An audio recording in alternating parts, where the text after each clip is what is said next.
Hey everybody, I am so excited to be presenting to you today at the Business Without Borders Summit. Such an amazing initiative, and I think something that all moms who are in business need to be a part of, because it's so exciting. It's such an awesome platform to network and get to know people. So you'll see at the moment I have the camera on in the bottom, but I am going to switch it off just now as I go through the presentation. I just wanted to first introduce myself. So my name is Jackie Mayer. I'm a yoga and lifestyle coach. And my presentation today is about using your fears to help you step up in your business. Now I realize that this may seem a little bit contradictory maybe at the moment, but as you see as I go through the presentation, it definitely actually isn't. So I'm just going to quickly click the camera off here and we can begin. Oh, there we are. So it is time now to stop making excuses. It's time to step up. So just to let you know, I am a Kundalini and Star Child yoga teacher. It is my absolute passion to share yoga and Kundalini yoga particularly with everybody and to demystify it. I'm also a business owner and entrepreneur and a wife and mom to two amazing boys. There they are, Tom and Sam. So what is change and why does it make us feel so uncomfortable? We all know that change is really and truly one of the only constants in life. And if you have a look here, I found this really horrid definition of change that says the process of causing a function, practice, or thing to become different somehow compared to what it is at present or what it was in the past. Now that's quite a mouthful. But basically, what it is that we live, and I'm going to say the zone of comfort, but it's not really necessarily a zone of comfort. It may just be a zone of familiarity. And we live in that, and we have some control over it, and we have some idea of what to expect. And what happens is when things change, they often make us feel uncomfortable. So just like some examples of change, we often expect change. So you may apply for a job and you may expect to get an interview, you may expect to get the job, which is great, and these are all things that you expect, but they are still change. Then of course you may have change that you don't expect. Someone very near and dear to you may pass away, and this is a form of change that we don't necessarily expect. So there's the unknown versus the known, the planned versus the unplanned change, and we often don't have control over these things. And this is often coming out of fear. So there's just a little description of our comfort zone, or the zone of familiarity that I like to call it. And it's getting us to push ourselves out of that comfort zone where things start to make life worthwhile and interesting. That is where all the fun happens. That is where things start to level up, to step up, not only personally, but in our business as well. So what about fear? Fear of change stops people from taking action. And if you think about it, we still have a very reptilian part of our brain. And if we are in fear, we often go into a freeze, fright, or flight situation. And what that basically means is that we will either freeze in the face of fear, flight, as in take flight, or we will fight.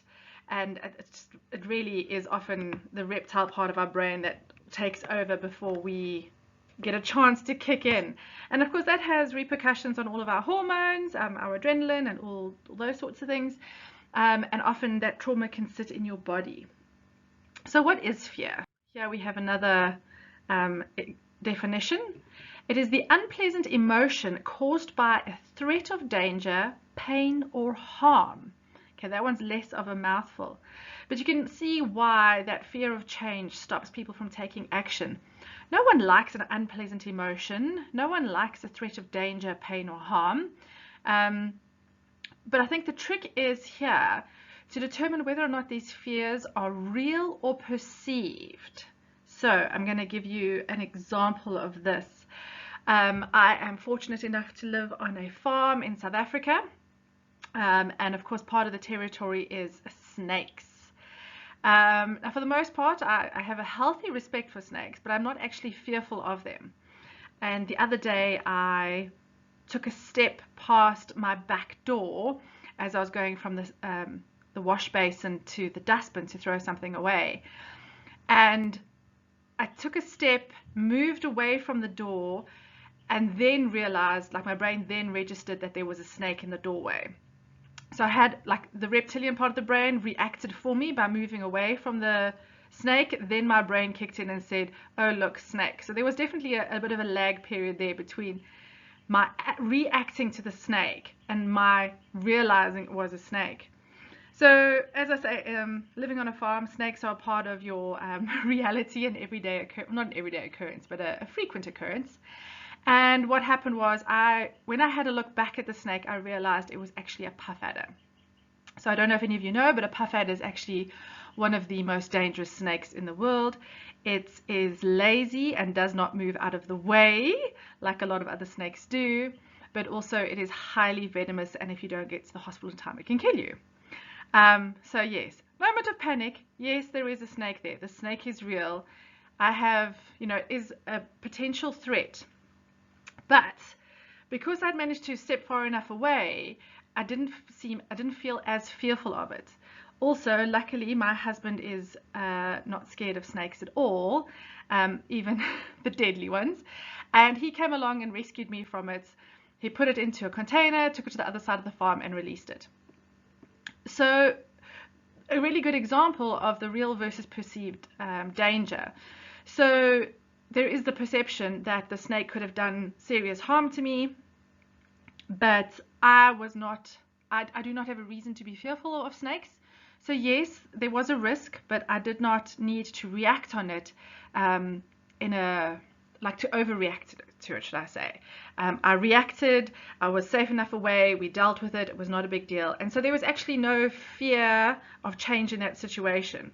So just maybe a bit of an extreme example, but a really good one to understand whether fears are real or perceived. Just a quick one too. We often inherit in our DNA innate fears from our parents. I don't know if any of you have ever known that you're very scared of heights and one of your parents is maybe particularly scared of heights. You have no actual reason to be scared of heights, and that is something that you can literally inherit these fears from your parents. Scary but true. The good news is you can also undo all of this, which is fantastic. So fears. When you face your fears, you take back your power and choose how you want to live your life. And when we do this, we change our lives forever. Pretty powerful stuff. So what happens when we are fearful of something? We start to make excuses. As Stephen Covey says, I am not a product of my circumstances. I am a product of my decisions. So we need to start making choices and stop making excuses. By making excuses, we're avoiding change, we're avoiding getting out of our comfort zone, and we are avoiding perceived fears. Basically, are you standing in your own way? And I can say for a fact that I know I am often standing in my own way, and that's where this quote by the Wolf of Wall Street I think is really great. The only thing standing between you and your goal is the bullshit story you keep telling yourself as to why you can't achieve it. So some of these perceived fears that you may have is, so number one, the fear of change, but perhaps even the fear of failure, or even the fear of success. So what happens if you do succeed? How are you going to deal with that? What are your friends and family going to say? How are they going to judge you? There's so much that goes on there. And we need to unpack that sometimes and be clear on it to determine whether or not it is a real or perceived fear. All with me? Awesome. So here is the fun stuff. How to foster a healthy attitude to change, or how to stop making excuses and stop living in fear. So we've got a nice little process here, and I know it seems ridiculously simple, but it really actually is this simple when you break it down to your nuts and bolts. So number one, knowing your why. I'm going to go into all of these a little bit more later, so just hang tight. Number 2, embracing change. Number 3, identifying if your fears are real or perceived. Number 4, flipping those fears. Number 5, to stop making excuses. 6, to take responsibility. And then to see those amazing results. So let's dive into each of those a little bit more. This is what I like to call empowered action and a cycle of positive change, because when you're in the cycle of positive change, it actually is like a vortex and it lifts you higher and higher. So number 1 is knowing your why. This is critical because this is your anchor. You need to have a vision or a goal. And the reason why I call it your anchor is because when you have those moments of doubt, of self-doubt, or you've just had a really bad day, it is really good to go back and have a look and be reminded of your why, of your vision, of your goal. And you need to be quite clear and specific about this. The more clear and specific you are about this, the better off you're going to be in the long run. Also, by knowing your why and having a clear vision or goal, this gives you a form of prioritizing that to-do list. So we all have that inevitable to-do list. And how often do we end up doing things on the to-do list which actually have, like no significant impact on our business? This helps you to prioritize and drive that to-do list to make sure that you're focusing on the right stuff at the right time. It is very powerful. And it's definitely worth sitting down and spending quite a bit of time on this exercise and getting it nailed spot on. And then you want to have it somewhere where you can see. You want it in your diary, you want it next to your laptop, you want it next to your toothbrush, you want it everywhere. You want it so you can see it, or at least a reminder of that anchor. It really is the foundation of all of this. Number 2 is embracing change. So there's lots of different ways of embracing change. My personal favorite is meditation. No surprise, being the yoga teacher. I have a beautiful meditation, and I mean you can probably Google them and find loads as well. But literally spending 2 to 3 minutes a day to start with, you can start to change your whole perception of things and actually start to change your reaction to change. Journaling is another really great tool for this. Sitting every day for 5 to 10 minutes and just journaling about change. Often what happens when you're journaling is that you take a lot of the angst out of things by writing, by putting pen to paper. And it really has to be pen to paper. For some reason, it's not the same if you do it on a computer. And using meditation and journalism together are also both fantastic things. Something as simple as using your breath and being mindful and practicing mindfulness can also help you to embrace change. It just takes a lot of anxiety and stress and overwhelm out of situations. So number 3 is identifying if fears are real or perceived. So we've been through whether or not fears are real or perceived. I have the most fantastic fear exercise, which I would love to share with all of you, and I'll tell you how to do that. I'm going to do that later. But basically what happens in this fear exercise is that you think of a situation in which you are fearful, or have that, that feeling of being fearful. You get that knot in your stomach, or that wobbly feeling, or you're not quite feeling yourself. And what happens is that you just sit in that situation with that feeling, not literally in it, you sit in it in your head and you imagine yourself in that situation. And you just breathe long and deep and experience the fear for that situation. And often what you will find is, having to do this a few times, it starts to take the fear out of the situation. You're actually facing your fear. So you, for example, say you are scared of heights. So you can imagine yourself maybe standing on a very high bridge. From the safety of your bedroom, from your mat, from your car, wherever it is, you can imagine yourself at the top of that bridge, breathing long and deep, being mindful of the fact of where your feet are touching the ground, knowing that you're safe and secure, and you can just experience all those emotions and feelings in your body as if you were standing on that bridge.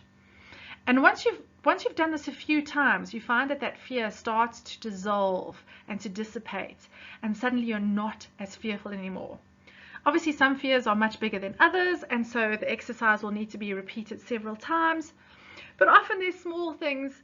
For example, maybe you are fearful of failure, and maybe that is something which can be you'll only have to do the exercise 2 or 3 times, and maybe you will come to find that actually your fear of failure is based on a non-truth, and so you can kick it to the curb, which would be really, really great.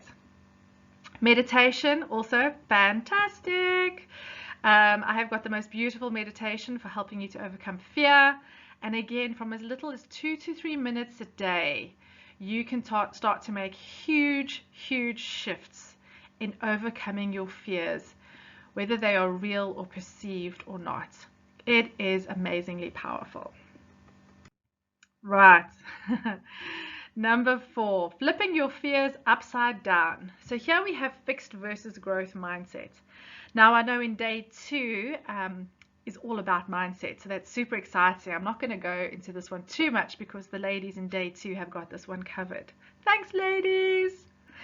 But what I do want to say is that this is a really powerful tool, and again, if you're practicing mindfulness and you're very mindful of your words, you can take something as simple as catching yourself saying something like, I am not good enough, which I mean is really an awful thing to say, and yet we all experience that very feeling at some point in our times, especially moms.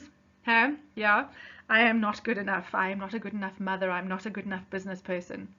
In fact, a very dear friend of mine was telling me the other day that she felt like she was half-assing her way through her business and as a parent because she felt like she had too many balls to juggle. Needless to say, I had to do some reassuring of her that actually she was a very good mother and a very good businesswoman. It's just that her children right now take priority over her business, and that's why she feels that way. But it really is a powerful thing, being able to take a statement like, I am not good enough, and flipping it to something like, every day, in every way, I am getting better at accepting that I am always more than good enough. I'm going to say that one more time. Every day, in every way, I am getting better at accepting that I am always more than good enough. Sounds so much better, hey? It's amazing what a difference it can make. And flipping those fears upside down can actually become a motivator and a source of inspiration for you. So you should definitely give it a try. What you can do is take the fears that you have written in your fear exercise and flip those upside down and see what happens. It really is amazing. I'm just getting goosebumps thinking about it. Right, moving along swiftly. Stop making excuses. So we know now that our excuses are driven by our fear. And once you have dissolved the fear, suddenly the excuses should all be going away. Now, it's very easy to make excuses, particularly as a mom entrepreneur, but it's very easy for us to make excuses, almost blaming the children. Oh no, when Tom goes to school, I will do this. When we finished paying for occupational therapy, then I will do this. We don't have enough money right now because of that. There's so many excuses, and in actual fact, all we're doing is, it's all based on fear, and we're just in this negative cycle, and we need to stop that bus, get off that bus, and realize it for what it is. So I have a fantastic exercise with regards to helping you to stop making excuses. And it's basically just calling yourself out on all that bullshit. So, moving on. Taking responsibility for your actions. So, this is learning how to fail forward. Being able to learn from all of your actions. Yes, sometimes things are going to go pear-shaped, and you know what? That is not a bad thing. So long as you learn from it, you fail forward. And I think also if your business and your intentions are always done with love and kindness, you're never going to really hurt, you shouldn't actually hurt anybody in the process. So yes, you may try an idea and it may fail, and there's nothing wrong with that. That's perfect. You're going to learn and grow on the way. But if it's done with love and kindness and compassion, you should never hurt anybody. So taking responsibility for your actions should be easy. We don't really want to hurt anybody. And if we're driven from that heart-centered space, we never are going to hurt anybody. But just taking responsibility for your actions, being real with yourself and realizing, yes, maybe you made a stuff up, maybe it was the wrong call, but okay, what did we learn out of it? How did we grow out of it? I think that there is the key to learning about taking responsibility for your actions. And last of all, getting results. So important. And we need to celebrate those results, the small wins as well as the big ones. It's those wins that keep us motivated and inspired. It's those wins when you go back and you have a look at your why and you remember why you were doing it. And that is the fire in your belly that keeps you going. It is such exciting stuff. That is where the shift happens. And I call this a cycle of positive change because that's exactly what it is. You know your why, you're embracing the change, you're identifying your fears, you're flipping your fears around, you stop making excuses, you call yourself out and take responsibility for those actions, and you live in that empowered action. And it's like a self-fulfilling circle almost. You're starting in one place and spiraling your way up to that place of success.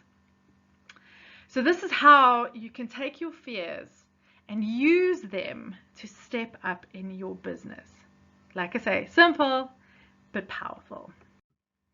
So here we go. This is what I need for you to do right now. If you don't do anything else, I need you to do this.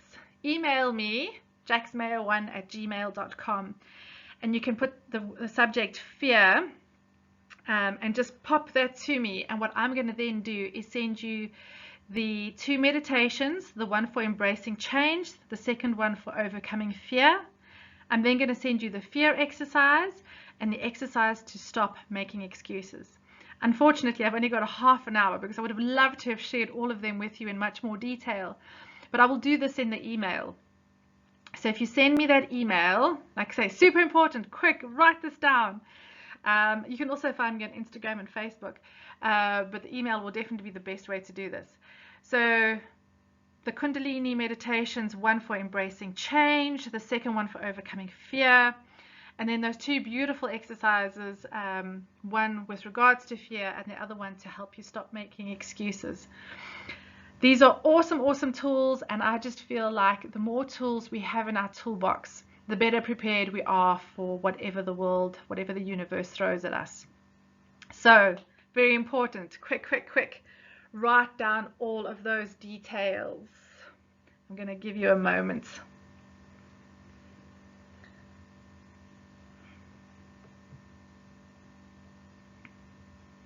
So just in the subject line, just write the word fear. It's all we need, nothing more. Send it through to me and I will send all of that other stuff back to you. And it is really great. It's really powerful. The meditations, like I say, you can share with your children. Give them the tools now to start embracing change and not being overcome by fear. Our kids have so much stress and anxiety and overwhelm in this day and age that I think they need these tools so much earlier, and they're never too young to start learning how to meditate and how to call themselves out and learning to be responsible for their actions. Definitely never too early for that. Right, there we go. There are all of my details. My website, my email address, Instagram, Facebook. I'm just going to pop this back on again. Hey there, I'm back. Thank you so much. Like I said, half an hour is not a hang of a lot of time, so I feel like I've squeezed a lot of stuff in. But email me. I'm going to get all that stuff to you, and I'm looking forward to getting to know all of you and to learn and to grow together and to help support each other as women. Thank you so much. You have a beautiful day. You can see the sun is shining here in our part of the world. It is winter, however, in the southern hemisphere, so it is a little bit chilly out. Have a beautiful, beautiful day, and thank you so much for this opportunity. I hope that you're all inspired and you've already made a list of all those fears that you plan on flipping and using to step up in your business. So much love.